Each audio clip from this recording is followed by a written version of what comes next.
Ladies and gentlemen, boys and ghouls, fiends of all ages, welcome back.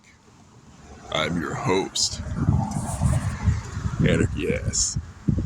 We're back in Riverside, Illinois today.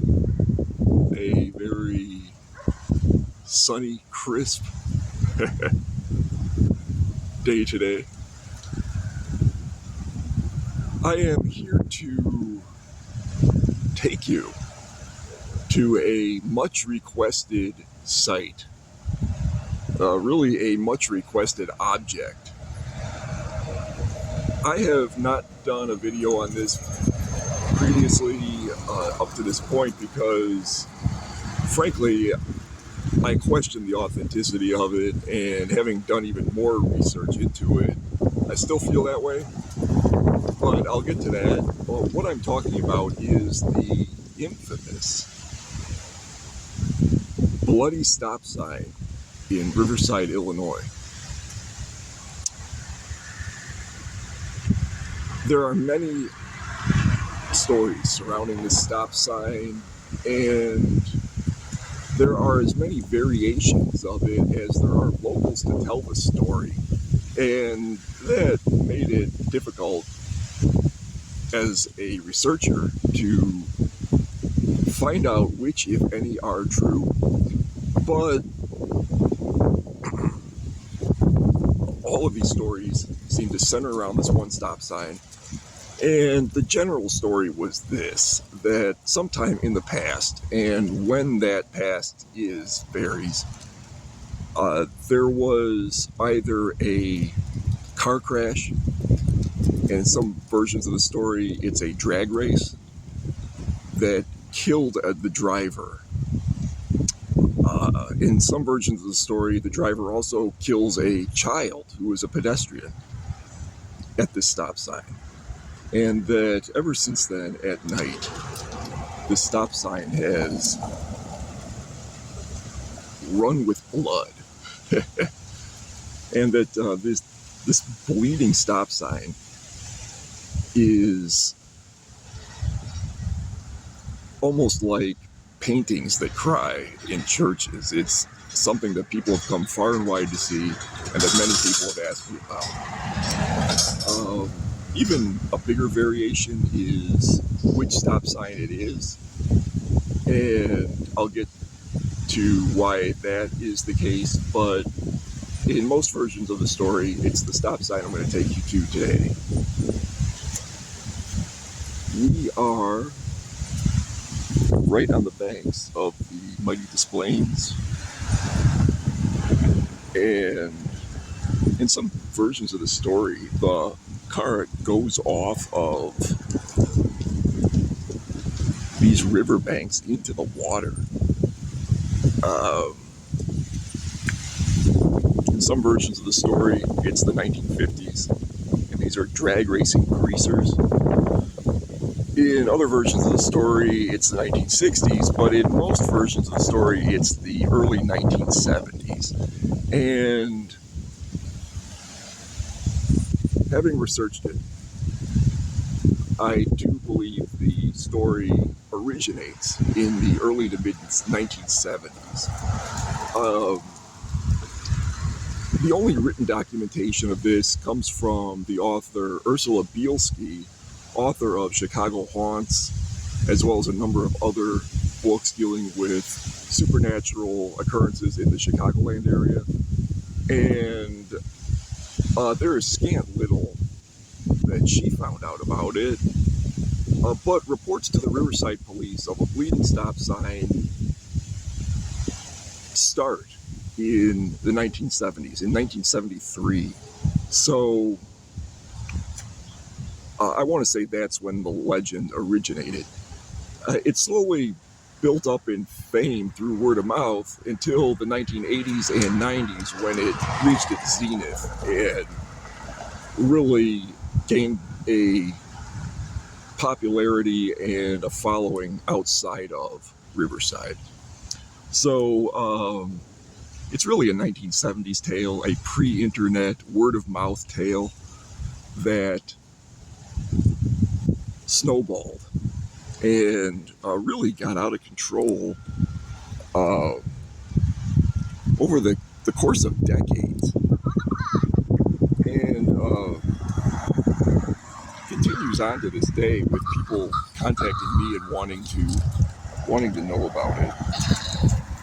I'm joined today by my good friend Boz and his friend Batty and Scabs.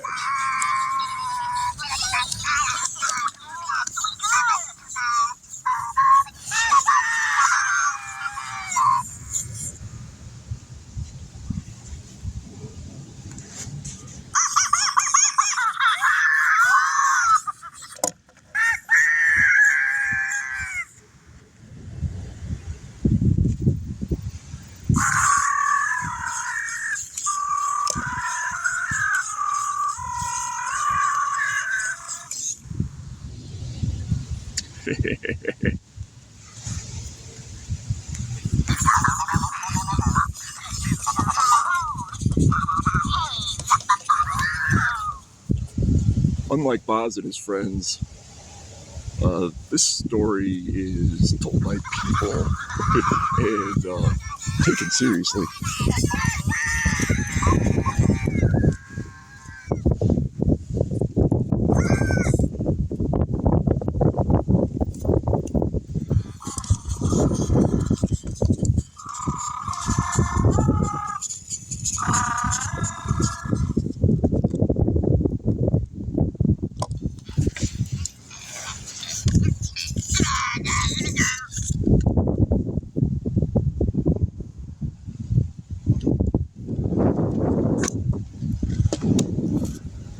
An interesting side note that is totally unrelated to the story, but just happens to be sitting here, is this massive gray home off in the distance. This was used by Keanu Reeves in The Lake House. The movie The Lake House was partially shot here, as one of the characters in the film resided there.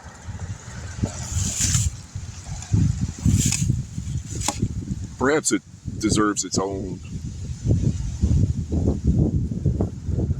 video because there are a number of other filming sites from that movie in Riverside, but I digress. Without further ado, we're going to take a little stroll down the river to the infamous bloody stop sign of Riverside.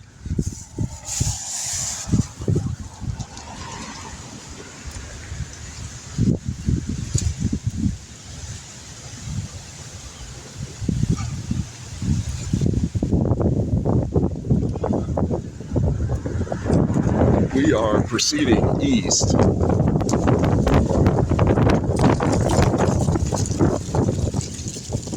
The road forks here. We are on Riverside Road. This is Riverside and Gage. This is where the road forks. But we're going to stay on Riverside Road.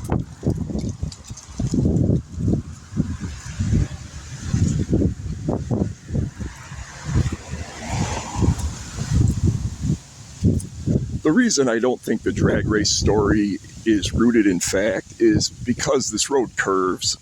You can see how windy it is, like almost all the streets in Riverside.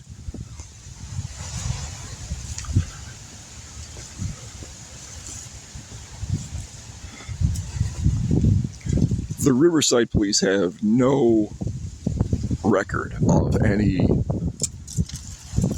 drag race deaths or arrests or hit and runs from any of the 3 time periods purported by locals, nor is there any record of any killing of any child at this corner.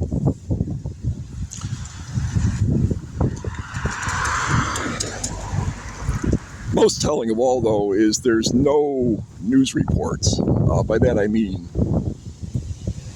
no newspaper articles from either local papers or any of the major news outlets concerning any of that, which Makes me believe that the entire thing is fictional. This really does get close to the river, though. I can see why people would think that a car could have gone off the embankment.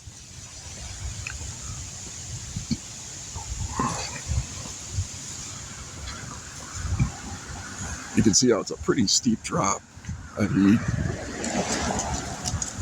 probably a good 15 feet over the edge.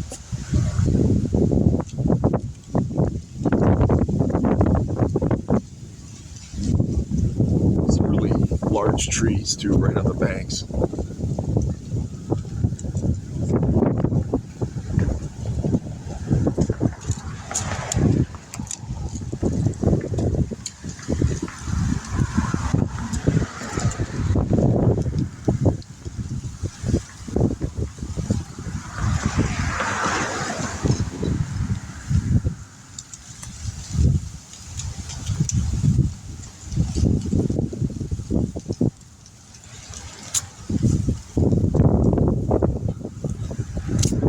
This location is really dimly lit at night, and there is a sign pointing to the stop sign right here.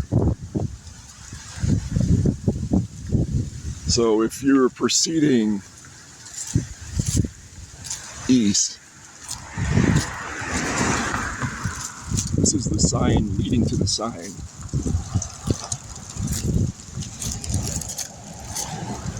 And if we continue,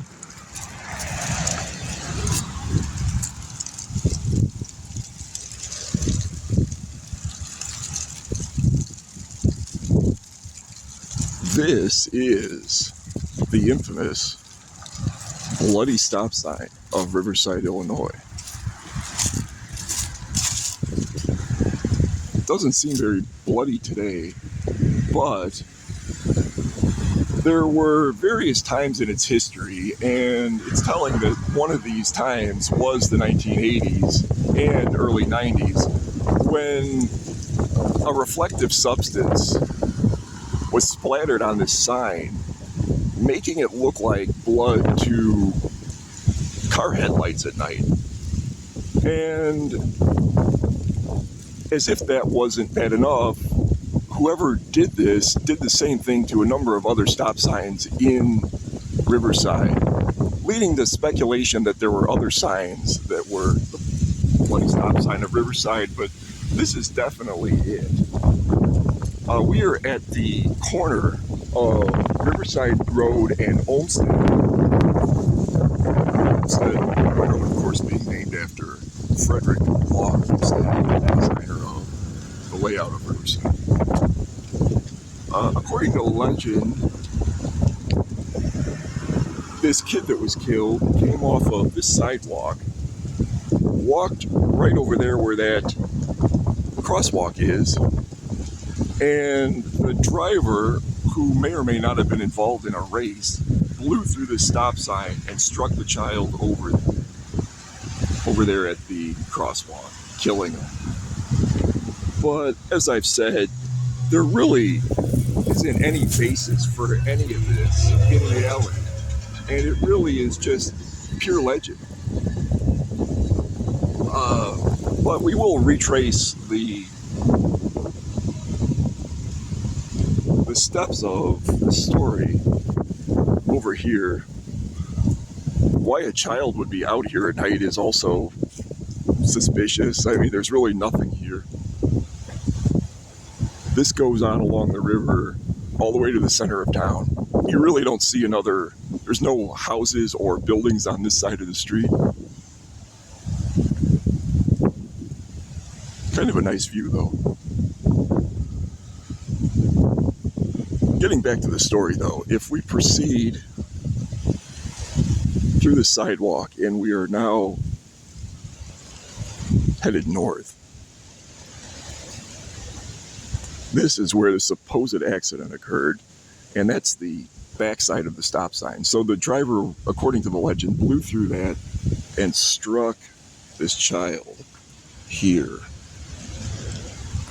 resulting in this mythological death.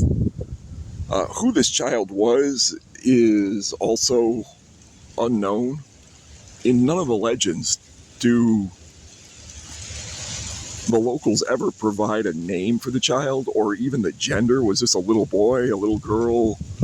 We have no idea, which also makes me believe that it's fake, because in cases where children are really killed, there's usually, if not a memorial, then at least somebody who remembers who that child was and the tragedy that surrounded it. But with this, there's nothing. You can see too how this road really curves. It really would be almost impossible to drag race through that. And it's a 2-lane street. It goes both ways. So whoever was in the other opposing car would be in the oncoming traffic lane, which also makes me believe that it's not real.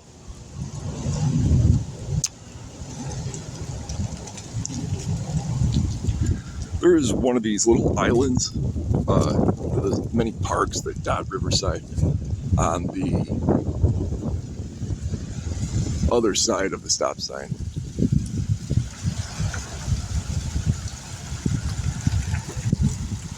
You can see how these cars have to slow up just to stop at it today, all driving under 20 miles an hour.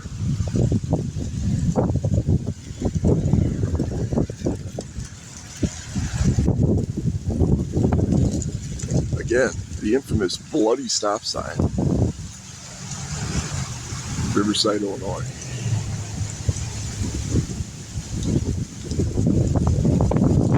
The wind is really picking up. We're going to take a little stroll over here.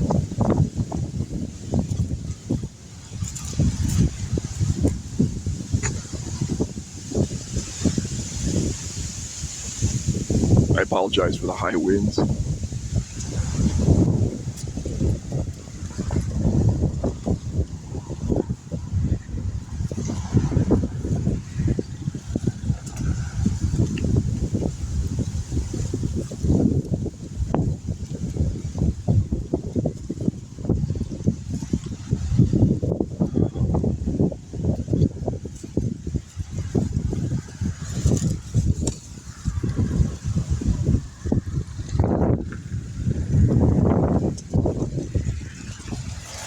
After the original burst of stories that sprung up in the 1970s regarding this stop sign, it spiraled out of control approximately 10 years after that, in the 1980s. And that's when you get all these variants as to who or what caused this stop sign. In some versions, it's possessed, and the bleeding is the result of a demon or a ghost. Most likely the ghost of this fictional child or this dead drag racer. The type of car that was used in the so-called drag race also varies depending on the time period. If it's the 1950s, it's always a souped-up hot rod. In the 60s, it becomes a muscle car, as it does in the 1970s. And people even ascribe makes and models to this fictional car. But again, nobody ever has a name or a identity to go with the driver. And this also makes me think that it was fake.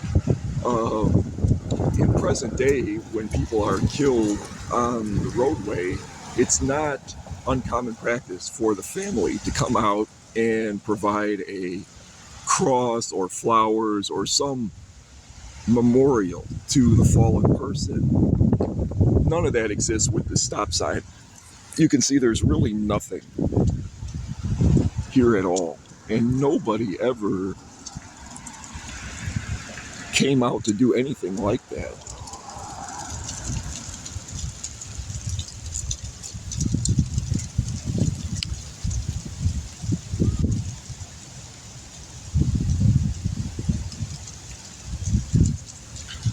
On the other hand, I don't want to totally debunk and naysay. Maybe there is some sort of truth behind the story.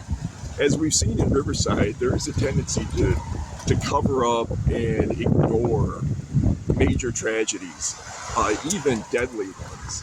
So maybe this is rooted in fact. But if it is, there is no facts that exist in writing that one can find either in print media, on the internet, really anywhere. It just doesn't exist.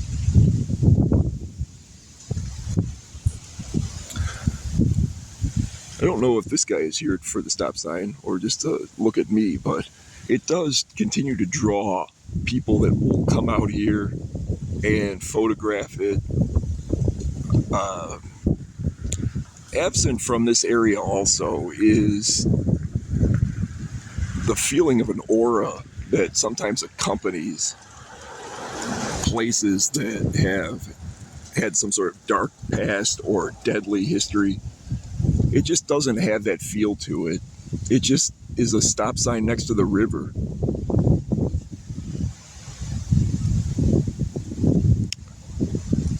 I like to think I have a pretty good eye for these things too, and for separating fact from fiction, but there doesn't really seem to be any facts in this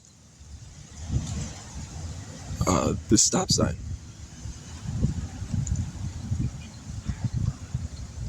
People will even slow up to stare at it, get out of their cars.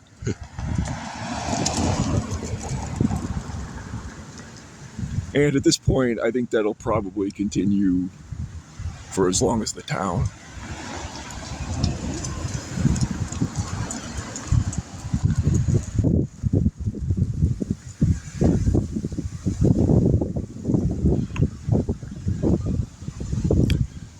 This stop sign, too, is the subject of a lot of stories with kids in the area. They'll ride out here on their bikes and tell the story, most likely heard from older residents, which has really perpetuated it through the decades.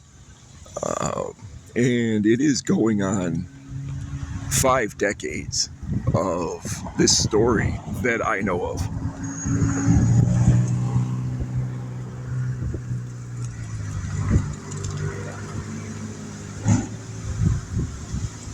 While there have not been any news reports of any actual death or crash at this site, there have been news reports of the legend, and those also make the claim that the bloody stop sign isn't real and that the entire thing is a fictional story. And reports like that do stretch over the years also. So other people have looked into this. This isn't just me, and have come to the same conclusion. You can see how even work trucks will spin around and gander at it.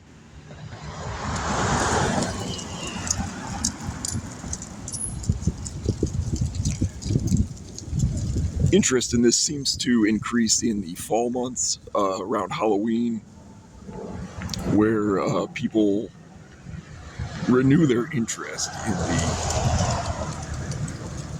the bloody stop sign.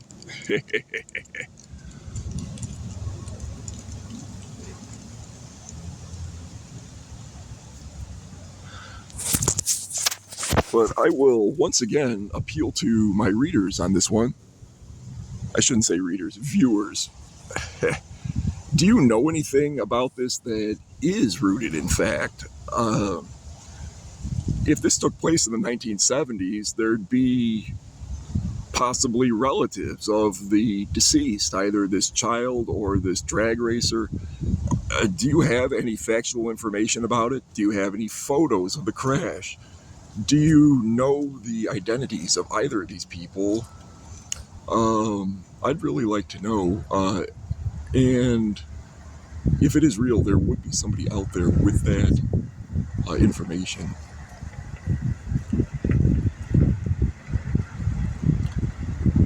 So feel free to drop a comment or contact me directly,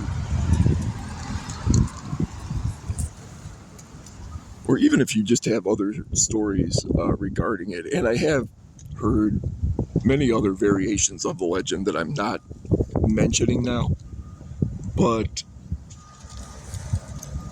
if there is any truth to any of that, I'd like to hear it.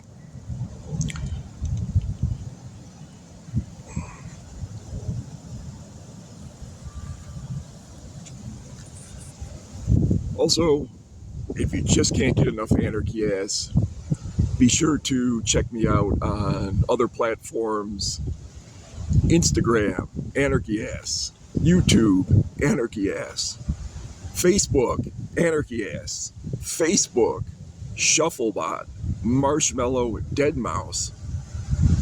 And feel free to message me on any of those. I'm on Messenger, or here on YouTube. Feel free to drop a comment and like and subscribe.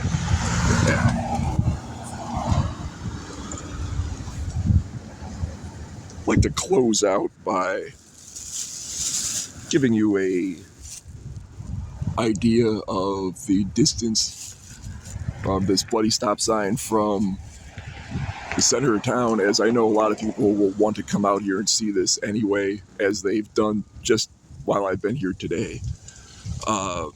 Again, this is the intersection, if you want to call it that. It's a fork in the road of Olmsted and Riverside. And there is a sign, as I pointed out, pointing to the bloody stop sign so that you don't veer off to the left and miss it. I almost want to say it was put there to help people find it, not to alert them to stop.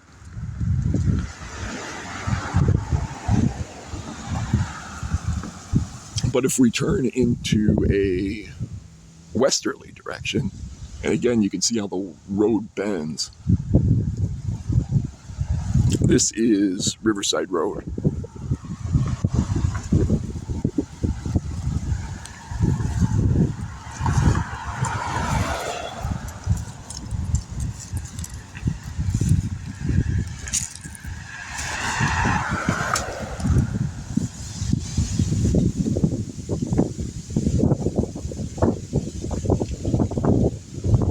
Off in the distance is the swinging bridge, very close to the center of town.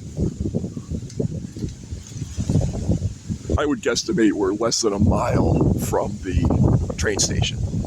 So it looks far, but it really isn't.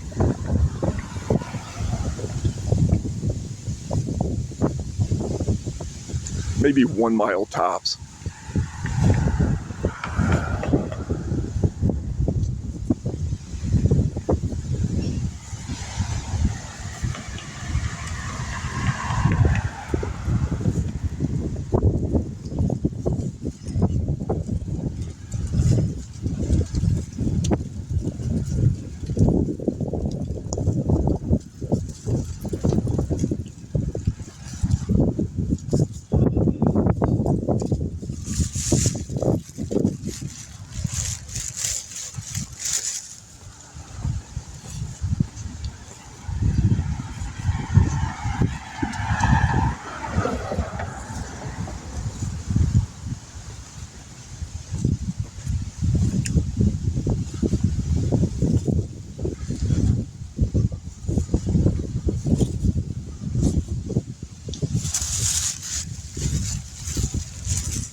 And then around this bend is the final trek into the center of town.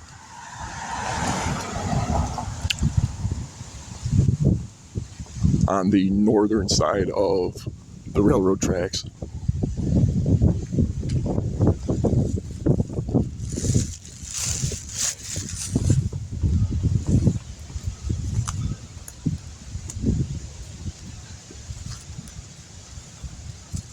But thanks for joining me. Until next time, I'm Anarchy Ass.